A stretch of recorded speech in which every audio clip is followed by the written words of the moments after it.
What's up, metalheads? This is a video I've been meaning to do for you guys, but I apologize. We've been having a lot going on in personal and family stuff. So now that I finally have a second to show you this, this is our Hobbyist project planner. If you never heard of it, you can find this on Amazon, and you can also find it on Etten Games, and you can also find it in our web store on metalheadminis.com. There's a physical copy that you can get, that's primarily through Amazon, and then there's also the ebook copy that you can get so that you could do it on your computer, and that's available on our website. If you're a game store and you're interested in carrying this in your store, please feel free to get in touch with us and message, and we'll give you more info on that. Now, on to other important things is a sample on how you can go about using this book, because some people weren't sure exactly how to physically use it, so I'm going to take a second to show you that. So there's a commission I'm getting ready to work on for a client. This is the Dark Sword Miniatures Beaver Druid, and I absolutely love this mini. This mini is so freaking cute, and that's the body, and then here is his walking stick, right? Also, just so you know, I'm using my Lucent light to do this. You see how nicely lit this is? So if you don't have one of those, be sure to get yourself one and use our code to save some money, Metalhead Minis. Anyways, so here's the project name. This is the Beaver Druid, so you put your project name. And then here is your vision board, right? And this is where you can paint on some swatch colors. This will give you a way to go through and see the color actually painted on over a white surface. Most people prime their minis either white or black, but at least this gives you an idea of how it looks. So basically, if it's over black, it'll be darker, and now you see it in its, true brighter state over the white, okay?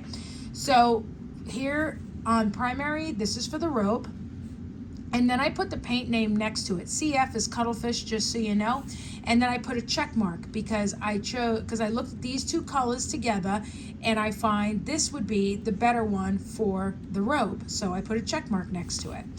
For the trim that's around it, he wants it painted basically just like how it is on the Dark Sword site, just so that you're aware of what's going on. So I tried to pick a good color for the trim, and so I picked Cuttlefish and Yellowstone. Aged Bone will be used in some of the accent highlight colors. For the leather, the Ground Dweller Sepia. And then, as you can see here, for the fur, okay, I used different browns here. And by having it painted on the page like this allowed me to see what the browns actually look like, so that I could actually pick what color I want the fur. So I put check marks next to the two that I liked. So basically this one I'll thin down for shading, and then the stepped in it brown, this is Cuttlefish also, was what I will use for the main color for the fur. This Yeehaw Rawhide is what I will use. It's like an ochre, so I will use this and mix it into the brown at one point for as I highlight up, and then for the top highlight, use the Yeehaw Rawhide. Sorry, I can't read. And then when I get even higher in highlight, I can mix it with the Aged Bone. See? So another thing here is by having all these colors laid out on the page, it allows me to see, does everything look good together? Okay, so does this color for the leather look good against what's going to be the blue robe on this druid, right? Tell me what you think in the comments. I think these two colors look really good together, right? And then for the base, on the Dark Sword site, it shows that it's kind of a brown tan color. Well, because of how much brown is already going to be on there with the fur and everything else, that might be a little too much brown. So I do have some artistic freedom on what I want to do here. So I'm thinking I'm going to try out making the base a warm gray. So when I look at these grays against the blue, wow, okay, yeah, that checks out. That looks pretty cool. And against that leather, yeah, that looks pretty cool. I like that. Now, what about these browns that I'm picking for the fur and the highlight color against that blue? I think that's going to look pretty good. Okay, So that's what I have here for my vision board, okay? And you can always change your mind because I have room here. I could still sit there and be like, maybe I'll sleep on it, let's say. And I'm like, oh, maybe I don't like doing this for the brown. I still can use this area here and try other colors next to it and kind of see how it looks. That's fine too. I could even use the notes section and put more paint swatches. Or maybe I'll jot down some notes and maybe just so I don't confuse myself, maybe I'll put here, these are the colors I'm going to use for each thing. Fur, and then the list of colors. The robe, list of colors, so on and so forth. You can put whatever you want here, okay? Shopping list. Truthfully, I didn't have to buy anything for this project. I already had everything, but I just wrote something so that you could see an example of how this page is used. So here, Chaos Black Primer, that's GW if you're not familiar. What store do I go to? There's a local game store by us called Fat Cats. Really cool store if you're local. And it's about $17.95 for the can. It's probably more than that, but I just guessed, to be completely honest. So, to-do list. I have ADHD. To-do lists, great for me, okay? So these are, what do I need to paint? I need to make sure I paint the robe, the contrast stitching, the brown fur, and what have you. And so I do actually do this pretty regularly when I paint a model, especially a commission. If it's a model for me and I forget something, I can always go back to it later and fix it. But if I'm working on a commission and I forget something on there, that might not be so great, right? Because someone's paying me to paint it, right? So I do sit there to keep myself on track, and I make sure to keep track on what I finished and what I didn't on the model. And so that's what this to-do list can be for you. Or maybe it could be something else. Maybe you're building a terrain piece or something and you're needing to write down the steps on what you need to do. Totally fine as well, right?